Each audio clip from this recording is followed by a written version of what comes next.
Sementara itu, saudara, belum diumumkannya bacawa pres pendamping Ganjar atau Prabowo memunculkan kabar terbentuknya dua poros saja dalam Pilpres 2024. Manuver dan dinamika politik yang masih cair tidak menutup kemungkinan 2 hingga 3 poros.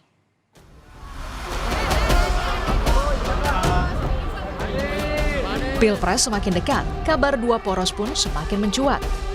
Meski saat ini sudah ada 3 nama baca pres yakni Ganjar, Prabowo Subianto hingga Anies Baswedan, namun kabar dua poros kian santer. Apalagi usai Prabowo dan Ganjar belum juga mengumumkan bakal calon wakil presiden mereka. Ketua DPP PDI Perjuangan Eriko tak menampik kemungkinan dua poros. Semua opsi masih mungkin terjadi. Pandangan boleh kan? Ini menurut pandangan pribadi saya dalam situasi seperti ini sudah tidak pas lagi untuk membentuk poros baru.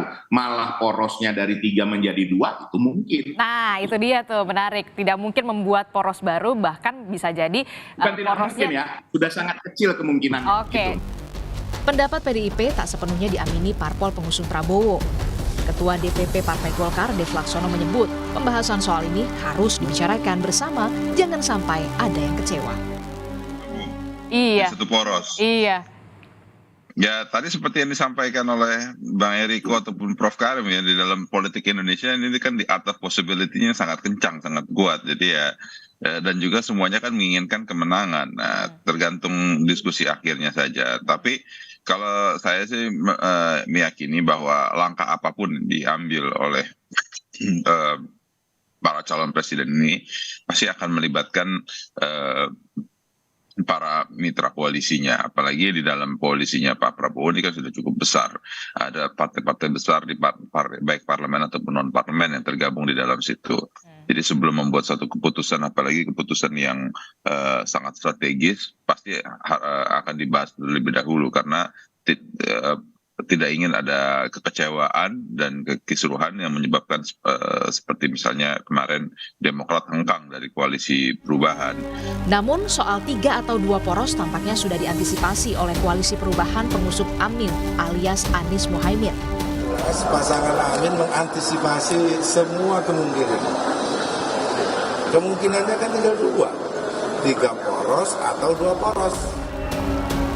Soal 2 poros atau 3 poros ini ternyata sudah dianalisis oleh guru besar komunikasi politik Universitas Pendidikan Indonesia.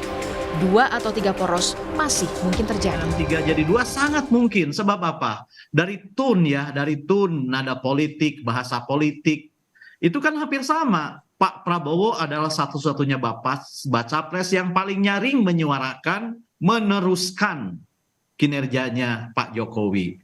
Kalau bukan meneruskan, apalagi bahasa yang digunakan oleh PDIP. Jadi maka menurut saya, Ganjar Prabowo atau Prabowo Pranowo atau Prabowo Subi Ganjar itu sangat mungkin. Dan itu sebenarnya yang menjadi teka-teki dari political dancing terakhir ini. Terbentuknya 2 atau 3 poros di Pilpres tentu masih jadi teka-teki. Apalagi jika melihat manuver politik yang masih dinamis menjelang pendaftaran Capres-Cawapres. Tim Liputan, Kompas TV.